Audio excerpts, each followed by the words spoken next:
오늘의 우리들이 있었다는 바람이 분다 그대가 좋다 를 읽어드리도록 할게요.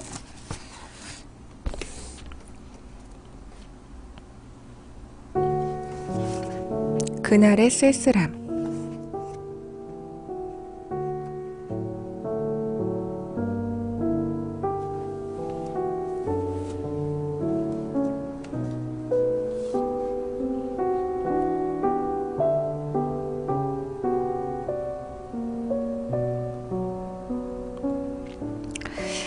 청춘은 한 뼘 차이인지도 모른다.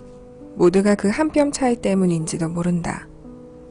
그 사람과 내가 맞지 않았던 것도, 그 사람과 내가 스치지 못했던 것도, 청춘의 모두는 한 뼘 때문이고 겨우 그 한 뼘 차이로 인해 결과는 좋지 않기 쉽다. 청춘은 다른 것으로는 안 되는 것이다. 다른 것으로는 대신할 수 없는 것이며 그렇다고 사랑으로도 바꿔놓을 수 없는 것이다. 벤치에 앉아 아침 식사를 하는 연인. 나는 그들 뒤에 앉아있다. 이곳으로 여행을 온 연인 같았다. 커피와 빵 따위로 간단하게 식사를 마친 그들이 자리에서 일어났다. 그들이 일어나 곧 사라지면 그들이 가리고 있던 몽마르트르 동네가 조금 더 잘 보일 것이다. 하지만 그들은 잠시 서서 풍경을 더 가리는 듯 하더니 이내 여자가 남자의 허리를 감고 키스를 한다.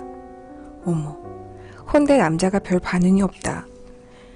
반응이 없다는 것은 키스에 응하지 않은 채 굳어 있었다는 말이다. 대부분의 연인이라면 이런 모습들이 아닌데 그래서 나는 놀란다. 여자는 몇 번 애를 쓰는 듯 하지만 남자는 뒷모습만 봐도 이상할 정도로 냉담하다. 무슨 일일까? 여자가 남자의 옆모습을 바라본다. 내가 보기에도 남자의 표정에 많은 부분들이 제거되어 있다. 비극적이다. 사람이 사람에게 나를 사랑하느냐고 묻는 건 사랑이 어디론가 숨어버려서 보이지 않기 때문이 아니라 단지 그걸 만지고 싶어서일 텐데, 그걸 붙들고 놓지 않으려는 게 아니라 그냥 만지고 싶은 걸 텐데, 가짜는 것도 삼켜버리는 것도 아닌 그냥 만지고 싶은 거. 남자가 등을 보이며 몇 발짝 움직인다. 여자는 더 비극적이다. 어젯밤부터 남자는 혼자 있고 싶었던 걸까? 키스로 빵맛이 지워지면 안 되겠다고 생각하는 것일까? 남자는 감정을 모두 걷어치운 사람처럼 저만치 걷기 시작했고 여자는 또 그렇게 비극적으로 남자를 따른다. 오전 9시 40분. 왜 이런 일이 생긴 걸까? 그 벤치에 앉게 되는 모든 연인들에게 그런 사고가 덮치는 건지도 마치 몽마르트르 귀신의 장난처럼 그렇게 단절이 찾아오고 설령 마음을 거두어야겠다고 헤어지기로 했다고 심장이 시켰을지라도 한쪽에서는 그 얼마나 갑자기 난데없을까. 날씨라도 여자의 편을 들어주려는 듯 조금씩 비가 내리기 시작한다. 우산을 가지고 있는 것 같지도 않던데 이제는 빗속에서 조금 가까이 있을까? 여자는 손을 잡자고 할런가? 아까까지 본 풍경은 굉장히 중요한 인간의 장면이다.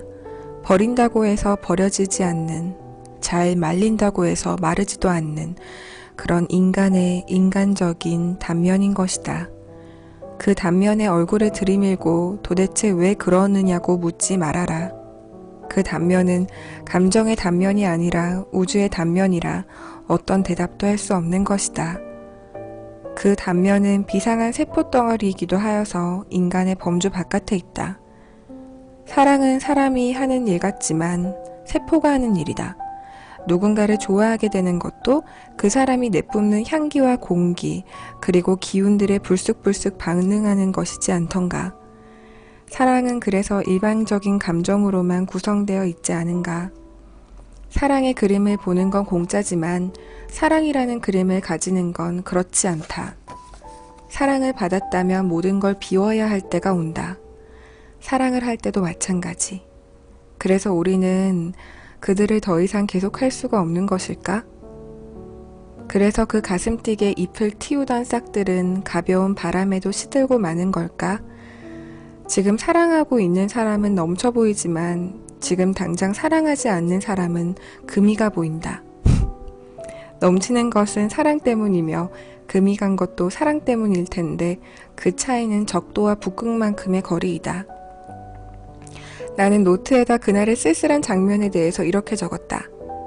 한 아이가 서서 비눗방울을 날립니다. 그런데 자꾸 비눗방울이 아이의 뒤편으로 날립니다. 아이가 원하는 방향의 반대편으로 말입니다. 이상하네요. 몸을 돌리면 즐겁게 비눗방울 날리는 걸 볼 수 있을 텐데 말입니다. 하지만 금세 알게 되었습니다. 한 아이는 비눗방울을 그 앞에 앉아있는 아이 쪽으로 날리고 싶었던 거예요. 한 발짝도 움직일 수 없는 그 아이에게로 말입니다. 이런. 그 아이를 기쁘게 해주려고 그 아이에게 영롱한 비눗방울의 광채를 보내려고 비눗방울을 날리지만 자꾸만 반대로 날아가 버립니다. 바람 때문입니다. 자신이 원하는 방향이 아닌 등 뒤로 비눗방울을 날려보내는 아이와 자기 쪽으로 날아오르는 비눗방울을 보고 싶어하는 아이, 그 앞에서 어쩔 수 없이 생각합니다. 우리 사랑이 마치 이랬었구나 하고요.